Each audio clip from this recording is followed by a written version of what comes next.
One of the very first things you learn in trading are support resistance areas, how to place them on your chart, how to look at them, how price reverses at these areas and goes back and forth, and how reliable they are. I've stopped using them completely. I never look at them. I never identify them on my charts anymore. And I'll share with you why in this video and what things you can do to overcome it, things you can do that are actually better for me. And we'll kind of dive right in. Hopefully you learn a couple of things that are useful here.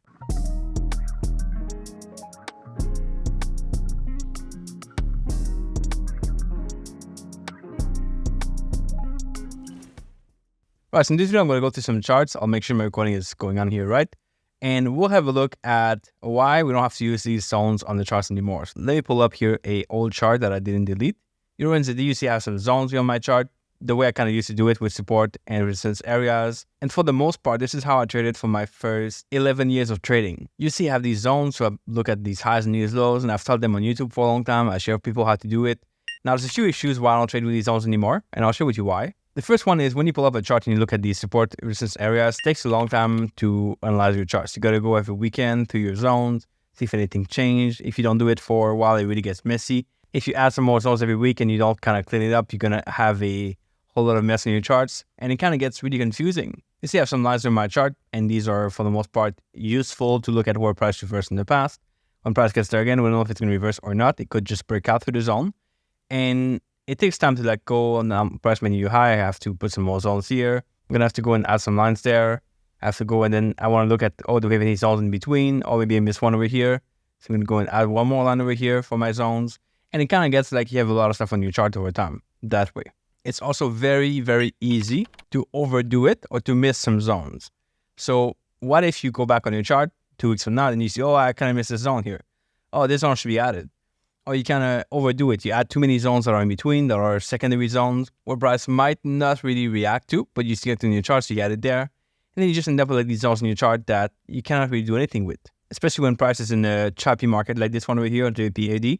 It's going back and forth. You could add a lot of zones here, a lot of lines on your charts. And when do you have enough? Well, that's kind of hard to figure out. Do you have too much? Do you have too little? Do you add some zones in between? It's kind of very confusing at this point, especially for beginners. And that kind of leads to my next point, which is it's very hard for people to grasp how to use these support and resistance areas. You could teach them for a while. They could put them on a chart.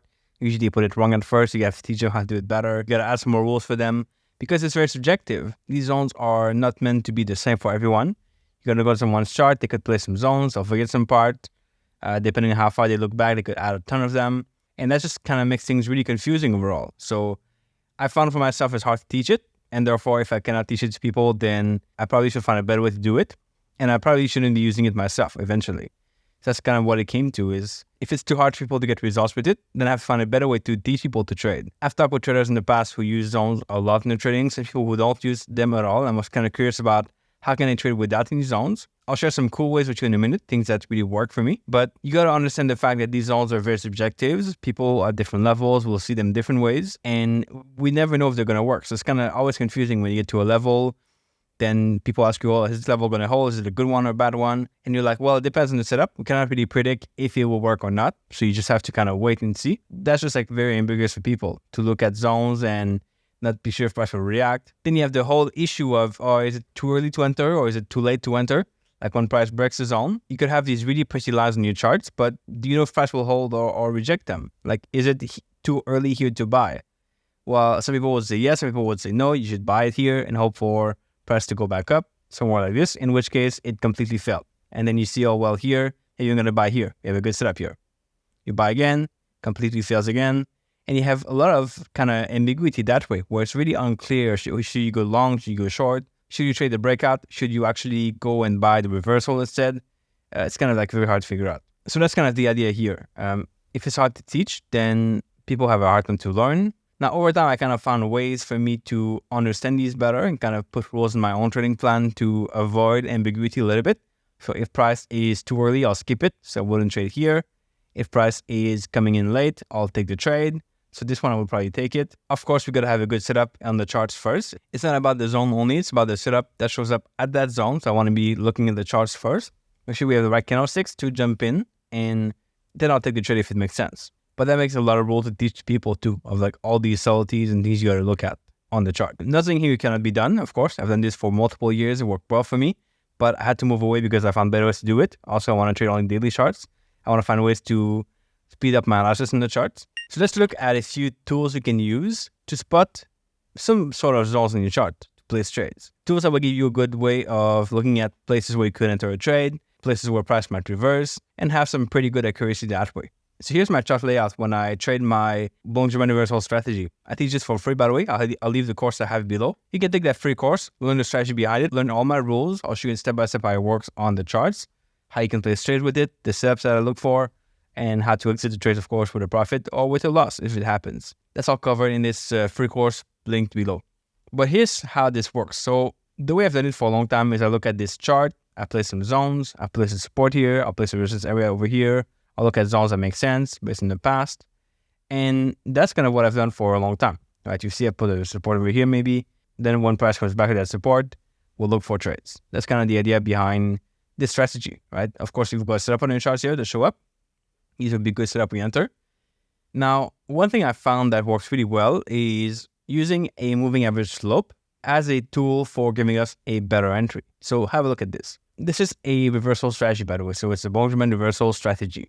If price is trending up, normally we want to be able to sell, right? If price is trending down, normally we want to be able to buy because we're trading reversals in that case. We're not trading the trend, we're trading against the trend. So what I do is I use a moving average. Here we have at the bottom a whole moving average or HMA. You can also use a EMA if you want to. Simple. When the moving average is red, so going down, we look for bullish setup, like over here. Okay, we have a bullish setup here. Can zoom in a little bit in the charts. You see some nice engulfing candle. We can enter that trade. Going back up. That looks kind of good. Okay. Now, if it's, of course, green, we don't want to be buying. We want to be selling. If it's red, we want to be buying and not selling. So you get the idea here. So here we are green. We'll be trying to sell at this level. We see price gives us some bullish setup. Okay, we avoided loss here. Another bullish setup. This could have been a good one, but we kind of want to follow rules in that case. Okay, here we have a sell trades. Here we have a sell trade. We could go short on this.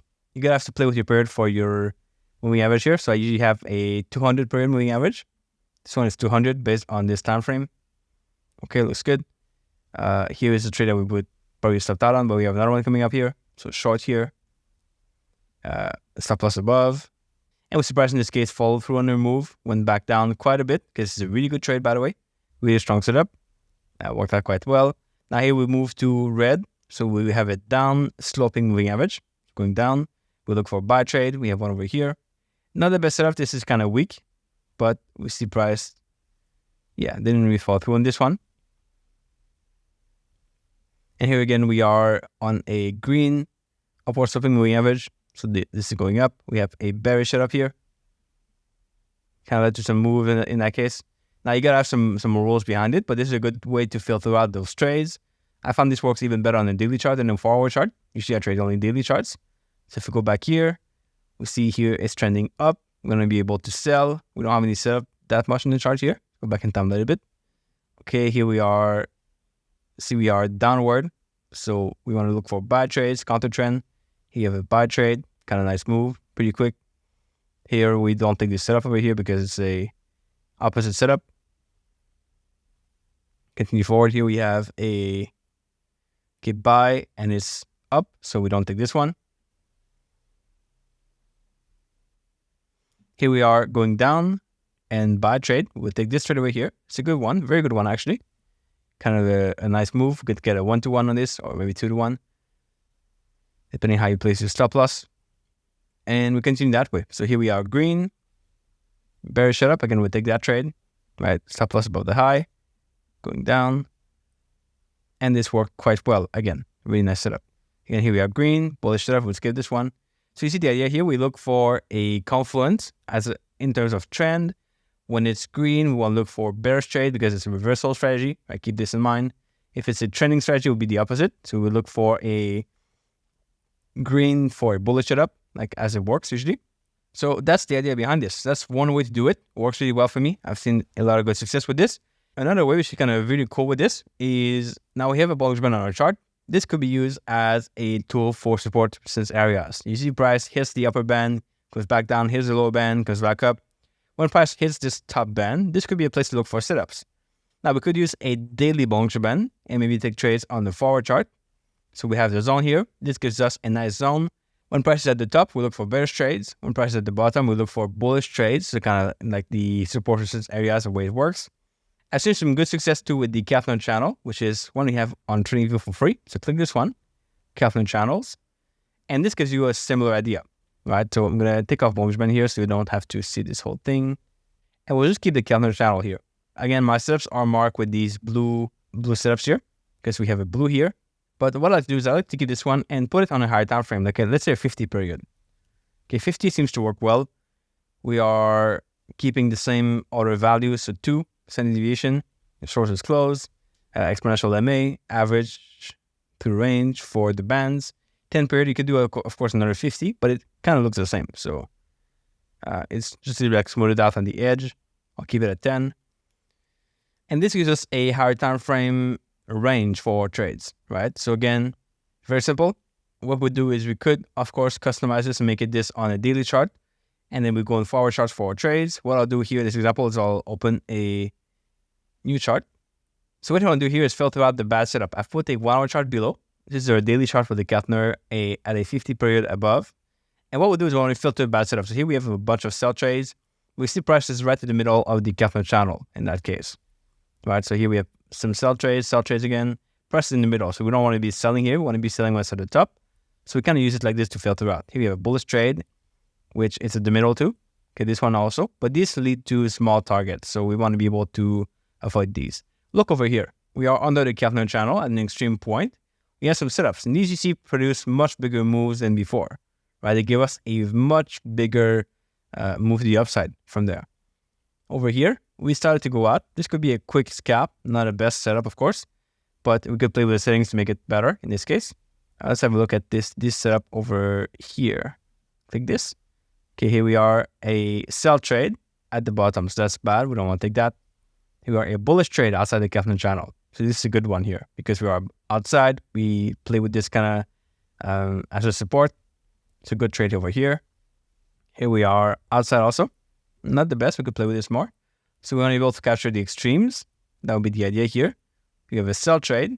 We are outside the channel, so not the best. Sell trade outside the channel, but on the bullish side, not the best. Here's where we have some sell trades outside the channel. Those are good. There's a lot of customization you can do with this. You could change, of course, the time frame of the Kaplan channel, make it more customized to what you trade. So this could be, let's say, a 3 standard deviation where we have a lot less noise for sure. Price will be out the band a lot less often, which could lead to better setup. And kind of, even if you look at the same time frame, right? These are all setups that appear on the same time frame. Gives us a nice clue. At the resistance, we want to be able to short. And when it comes back to the bottom, you want to be able to buy. So kind of like a cool way to add confidence to your trades. Let me know in the comment section below if you still trade support resistance areas. If you do, I want to know why, what you like about it. If you have good results with it, that's cool also. I really understand that people have different styles, different ways of doing things. You don't have to follow exactly my way. You can also follow your own way or what you've seen work in the past. If you use something else to filter your trades, if you know the comment section below and hear your thoughts on what you use for your trades. We'll be curious to hear some ideas, some thoughts about how to look at this. If you want to see how I trade, check out the free course below. I'm going to teach you my Boltzmann universal strategy step by step through this free course. If you want to stay on YouTube, check out this video over here next. You still think you'll like it, and I'll catch you back here in that video pretty soon.